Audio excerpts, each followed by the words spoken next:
Hi, my name is Dave Schultz, and I'm going to talk about the making of the Westerville South High School math rap music videos.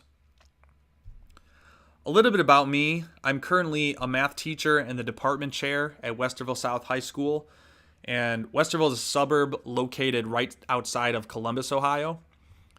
I am a graduate of The Ohio State University. I have a Bachelor of Mathematics and a Master of Education from there. I currently teach Algebra 1, a math lab course for some of my struggling Algebra 1 students, AP Calculus AB, and also the standard level of our International Baccalaureate math course.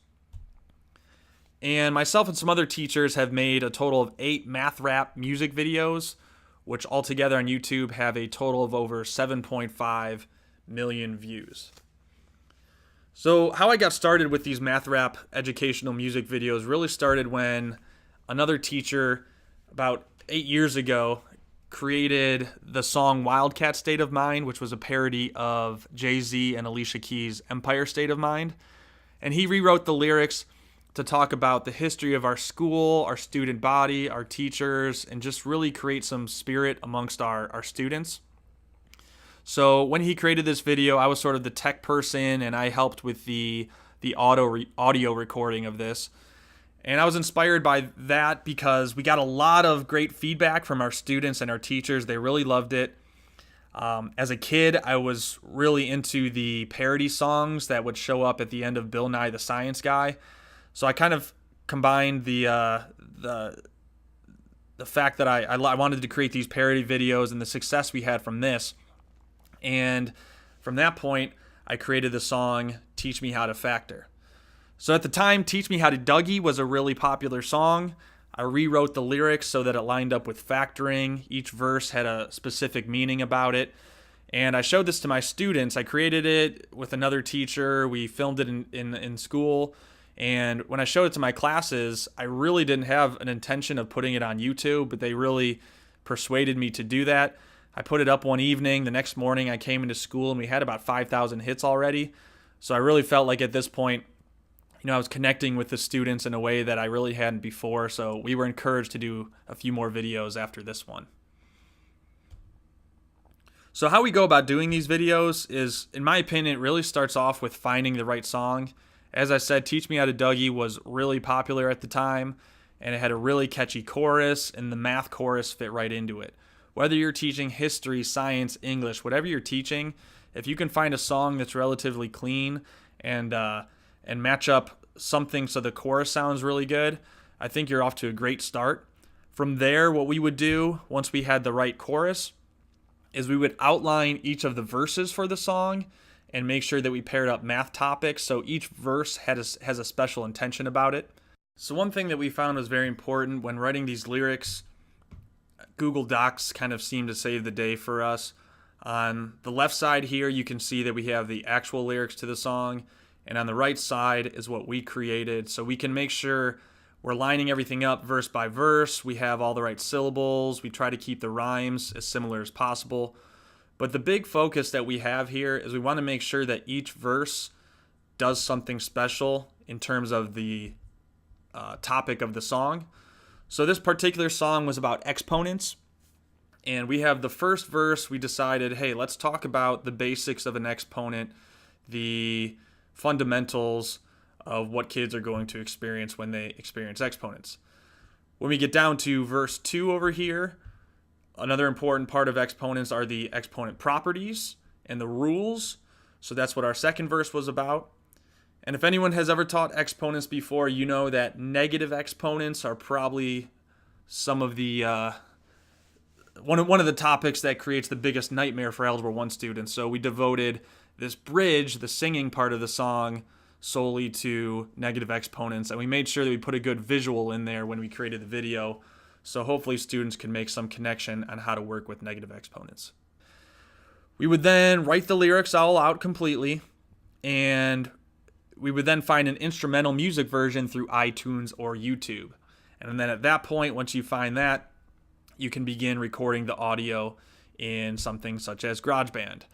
Now on a Mac, this is primarily where we did a lot of the work we had. There's a free version called GarageBand, or you could get a paid version, which is a little better upgrade, and that's called Logic Pro. But basically, if you're going to use GarageBand, it's relatively easy to use, but it can get really advanced if you want to do some cool effects with it. But for the most part, if you look at this screen here, up at the top, we dropped the instrumental into GarageBand. What we would do is we'd put earbuds in, headphones on. We'd listen to the instrumental and either rap or sing over it. And once you start recording things, you could copy, paste, you can edit things, you can put certain effects in there. And once we created a good good audio file, then what we would do is bring it into the school. After school, we would play it for the kids and have them sing or act out or dance different things. Here's some sample shots that we have done. In the upper left-hand corner at one of the videos, we had some students do some choreography for us. Our cheerleaders and our cheerleading coach at the time helped us get some choreography. In the upper right-hand corner, there's a class full of students who are just kind of clicking their fingers along with the beat.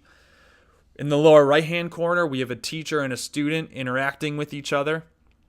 And then in the lower left-hand corner, as much as we can where it fits in, we'll put in the actual math content that we're teaching.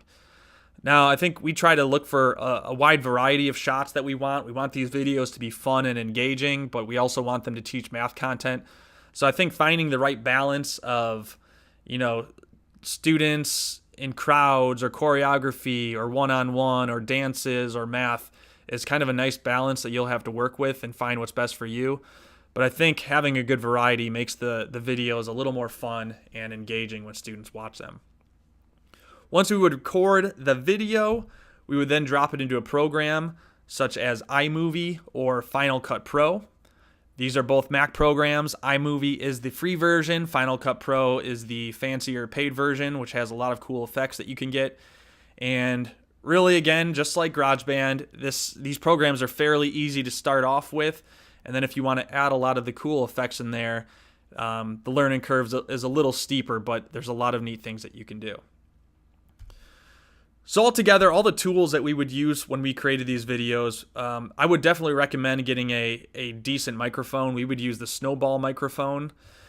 Get a video camera, or even the smartphone quality nowadays is really good for the video shooting. And then from there, we happen to use Apple MacBook Pro for all the editing of everything.